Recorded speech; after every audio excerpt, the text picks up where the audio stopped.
এই যে আপনার বিরুদ্ধে দলের মানে আওয়ামী লীগের নেতাকর্মীদের বেশ কিছু অভিযোগের বিষয়ে একটু আপনার কাছে আমি দু একটা প্রশ্ন রাখতে চাই। সেটা হচ্ছে যে নিশ্চয়ই।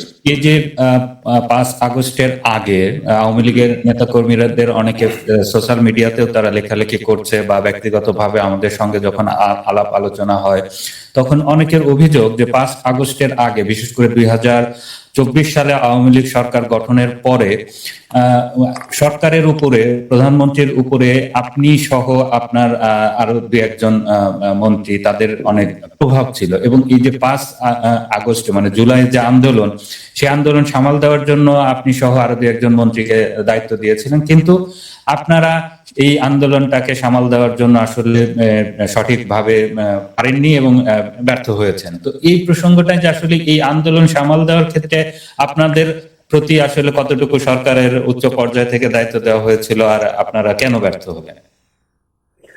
দেখুন, এখানে এটি তো সত্যি কথা যে আমাদের তো 5 আগস্টে যে ঘটনা ঘটেছে এবং পরবর্তীতে সেখানে তো আমাদের কিছু ব্যর্থতা অবশ্যই আছে, এটা স্বীকার করতে হবে।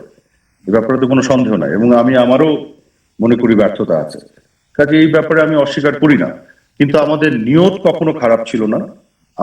আমাদের কখনো ইচ্ছা এবং নিয়তটা যেটা ছিল সবসময় আওয়ামী লীগের সরকারের এবং বাংলাদেশের মঙ্গলের পক্ষে আমরা কাজ করেছি। এবং এটি ঠিক নয় যে আমি সহ আরো আমরা কয়েকজন মাত্র প্রভাব বিস্তার করেছি প্রভেদ, এটা ঠিক নয়। মানে আসলে মাননীয় প্রধানমন্ত্রী শেখ হাসিনা, বঙ্গবন্ধু কন্যা শেখ হাসিনা, উনি যেভাবে অপারেট করেন, ওনাকে যারা চিনেন তারা খুব ভালো করে জানেন এত সহজ না যে উনার মতন একটা নেতৃত্বকে আমি বা আমরা কয়েকজন প্রভাবিত করে ফেললাম, ওইভাবে উনি চলছেন, ব্যাপারটা এরকম না। তবে হ্যাঁ, সামগ্রিক ভাবে তো অবশ্যই ব্যর্থতা আমাদের ছিলই। এটা না থাকলে তো রাজনৈতিক ভাবে তো আমরা একটা কঠিন বাস্তবতায় পড়ে গেছি। আমাদের কিছু ভুল সিদ্ধান্ত তো অবশ্যই ছিল এবং এগুলো নিয়ে আমরা রিগ্রেট করি, এগুলো নিয়ে আমরা দুঃখ প্রকাশ করি। ধরেন যে ষড়যন্ত্রটা যেভাবে হয়েছে ব্যাপারে তো কোনো সন্দেহ নাই। সেই ষড়যন্ত্রের খপ্পরে পড়ার জন্য আমাদের কিছু ভুল সিদ্ধান্ত ছিল, সেগুলো আমরা পড়েছি। তো বড় আকারে যে ষড়যন্ত্রটা হয়েছে, দেশি বিদেশি ষড়যন্ত্র, এবং যেভাবে আমাদের বিরুদ্ধে মানুষের মন বিষিয়ে দেওয়ার জন্য যেভাবে হত্যাকাণ্ডগুলো ঘটনা হয়েছে, সেগুলো তো ধরেন ডেফিনেটলি এগুলো আমাদের অনুধাবন করা, বোঝার ক্ষেত্রে। এবং আমি বলবো যে মাননীয় প্রধানমন্ত্রী উনি শুধু আমাদের সাথে আলোচনা করে সিদ্ধান্ত নিচ্ছে ওরকম না, উনি সবার সাথেই উনার যোগাযোগ সবসময় ছিল। আর বাংলাদেশে এখন তো ধরেন বাংলাদেশে বা বহির্বিশ্বে পৃথিবীতে যোগাযোগ করা খুব কঠিন না, এক ফোনে আপনি সবার সাথে যোগাযোগ করতে পারেন। আর উনি তো গ্রাসরুট থেকে শুরু করে সব লেভেলেই উনার যোগাযোগ থাকে, উনার নিজস্ব চিন্তা অনেকে থাকে, বলে থাকেন প্রশাসনিক ভাবে। যে আসলে সরকার শেষের দিকে এসে অনেক বেশি প্রশাসন বা এবং আইন শৃঙ্খলা বাহিনী নির্ভর হয়ে গেছিল, দলের নেতাকর্মীদের সঙ্গে দলের সর্বোচ্চ পর্যায়ের একটা দূরত্ব তৈরি হয়ে গিয়েছিল। এইটা কি আপনার মূল্যায়ন? আমি তো কখনো দূরত্ব দেখি নাই। মাননীয় প্রধানমন্ত্রীর সাথে তো আমি দলের নেতাদের, কর্মীদের, বিভিন্ন লেয়ার সবার বিভিন্ন সময় যোগাযোগ করতে দেখেছি, সবসময় গণভবনে দেখা সাক্ষাৎ করতে, মিট করতে, ফোনে কথা বলতে, এটা তো সবসময় ছিলই, আমি দেখেছি অন্তত। আর যেটা আপনি বলছেন যে শেষের দিকে এসে তো আসলে বেশ কিছু সিদ্ধান্ত, আসলে আপনি ধরেন চোর পালালে তো বুদ্ধি বাড়ে, এরকম একটা কথা আছে না? এটা তো এখন অনেক কিছুই মনে হয় এটা এইভাবে না করে ওইভাবে করলে ভালো হতো, সেই চিন্তা আমরাও করি। তবে আমার ক্ষেত্রে যেটা হচ্ছে, আমি যেহেতু তথ্য প্রতিমন্ত্রী ছিলাম, মিডিয়া ফেস করার একটা দায়িত্ব ছিল, আমাকে হয়তো একটু বেশি দেখা গেছে সামনে। এখন সে সময় আমি কি করব? এরকম সময় যে ধরনের বক্তব্যগুলি আসলে আমাদের ক্লারিফিকেশনের জন্য, মানুষকে জানানোর জন্য দেওয়া প্রয়োজন, সেগুলোর দায়িত্ব আমাকে যখন দেয়া হয় সরকার থেকে, তো সেটা কি আমি ইয়ে করব, মানে উপেক্ষা করব? আমি কি ভীরু কাপুরুষের মতন পালিয়ে যাব, বা এটা না আমি করবো না, যাবো না, এটা বলবো নাকি?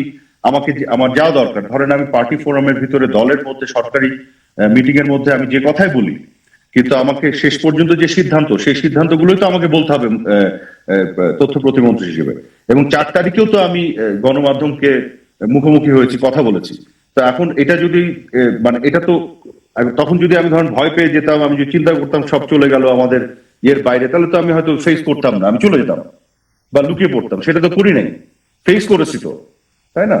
তো এখন তবে হ্যাঁ, ভুল ভ্রান্তির যে জায়গাটা, অনেক ক্ষেত্রে ভুল ভ্রান্তি আমাদের অবশ্যই ছিল এবং আছে, এ ব্যাপারে তো কোনো সন্দেহ নাই। আমরা এই ষড়যন্ত্রের যে আকারটা, এটা যে গভীরতাটাকে আমরা আসলে অনুধাবন করতে ব্যর্থ হয়েছি। এবং বিভিন্ন ক্ষেত্রে যেটা হচ্ছে, আমাদের পদক্ষেপগুলি এবং কিছু সিদ্ধান্তের ক্ষেত্রে হয়তো কিছু ভুল ভ্রান্তি ছিল, এবং আমার নিজেরও কিছু ভুল ভ্রান্তি অবশ্যই ছিল। আমরা কেউ ভুলে উঠে না, কাজে এটা এটা এটা বলার কোনো সুযোগ নাই।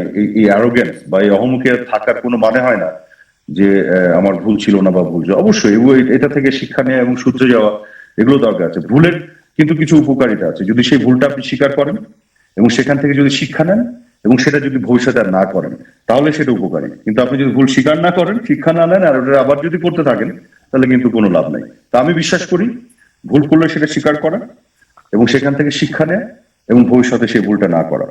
এবং দিন শেষে এখন আমাদের যে- নিয়তটা তো জি জি বল। জি, আওয়ামী লীগ তো আসলে অনেক পুরনো একটি দল। 49 সালে যাত্রা শুরু, প্রায় 75 বছর বয়স। এরকম একটি পুরনো দল, তার একটা সাংগঠনিক শক্তি হিসেবে আওয়ামী লীগের বিরাট একটা ঐতিহ্য ছিল, যে আওয়ামী লীগ আসলে তৃণমূলের, বাংলাদেশের খেটে খাওয়া মানুষের, গরিব মানুষের দল হিসেবে আওয়ামী লীগের একটি ঐতিহ্য ছিল।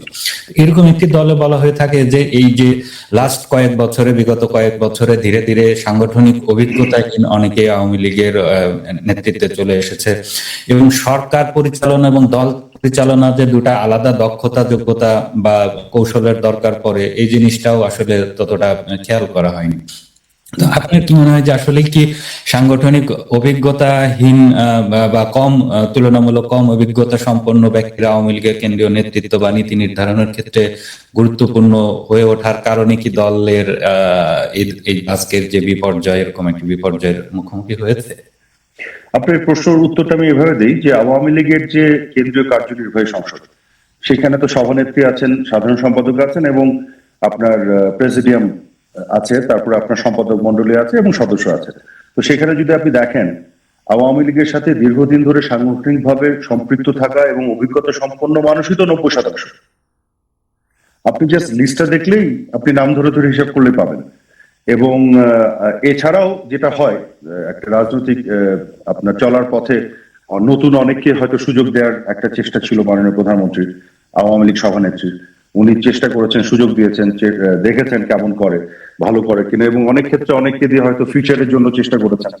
এবং রাজনৈতিকভাবে তো সাংগঠনিক দক্ষতা যেমন দরকার, আপনার প্রশাসনিক দক্ষতা দরকার, গভর্নমেন্ট বোঝার একটা বিষয় থাকে, ডিপ্লোম্যাটিক জায়গাগুলোতে কাজ করার অভিজ্ঞতা, ক্যাপাসিটির ব্যাপার থাকে। এটা তো অনেক ভ্যারাইটি অফ ক্যাপাসিটির ব্যাপার, একজনের মধ্যে সবকিছু থাকে না। এই জন্য যাদের মধ্যে বিভিন্ন জনের বিভিন্ন ধরনের ক্যাপাসিটি হয়তো থাকে, সেগুলোকে নিয়ে মাননীয় প্রধানমন্ত্রী চেষ্টা করেছেন, সুযোগ দিয়েছেন, ওভাবেই আমার মনে হয় হয়েছে। কিন্তু আমি মনে করি না যে ঢালাও ভাবে বিষয়টি এরকম ঘটেছে। তবে অনেক ক্ষেত্রেই কিছু তো সুযোগ তৈরি করারও দরকার হয়, আপনার কে ভালো করবে খারাপ করবে দেখার জন্য। আপনি বঙ্গবন্ধুর ক্ষেত্রে দেখেন, সৈয়দ নজরুল ইসলাম জাতীয় চার নেতার একজন, উনি তো একজন শিক্ষক ছিলেন, কিন্তু তাকে কিন্তু, এবং লোকাল পলিটিক্স এর সাথে ছিলেন, তাকে কিন্তু উনি খুঁজে বের করে নিয়ে এসে জাতীয় রাজনীতিতে সম্পৃক্ত করেছেন এবং উনি কিন্তু তার মতন করে তার অবদান রেখেছেন।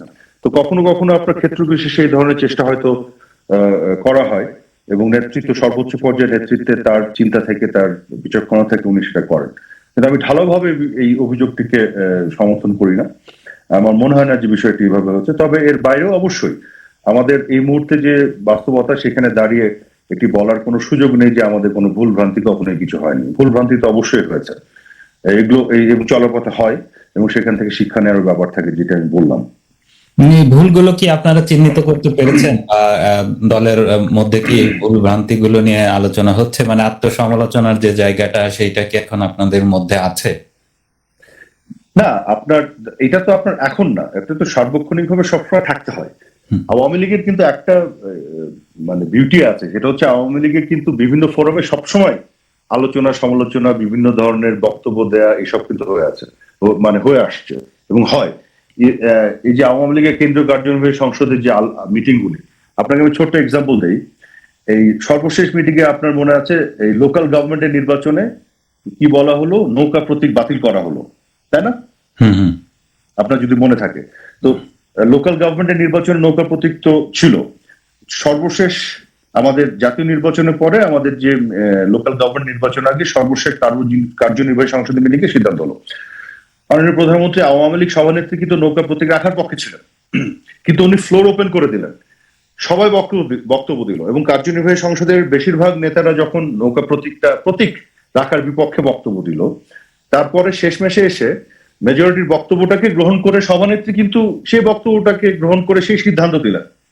কাজে আলাপ আলোচনা যে নাই এবং মেজরিটির বক্তব্য যে শুনে সেটাকে গ্রহণ করা হয় না, তা কিন্তু না। আমি তো নিজে সেখানে উপস্থিত ছিলাম অনেকে বক্তব্য দিয়েছেন প্রতীক রাখার পক্ষে, অনেকে বিপক্ষে। মানে আওয়ামী লীগ সভানেত্রী নিজে নৌকা প্রতীকের পক্ষে বক্তব্য দিয়েছেন, কিন্তু মেজরিটি কিন্তু তার মন খুলে তাদের কথা বলেছে, তাদের যুক্তিগুলো তুলে ধরেছে, এবং তার ইচ্ছার বাইরে যে, তার নিজস্ব ব্যক্তি সিদ্ধান্তের বাইরে যে দলীয় আলোচনাকে প্রাধান্য দিয়ে আওয়ামী লীগ সভানেত্রী নৌকা প্রতীককে উইথড্র করার সিদ্ধান্ত নিলেন। এটা তো আওয়ামী লীগের একটা বিউটি, আওয়ামী লীগের ভিতরে এই গণতন্ত্রের চর্চা কিন্তু আছে, এটা নাই এটা বলা যাবে না।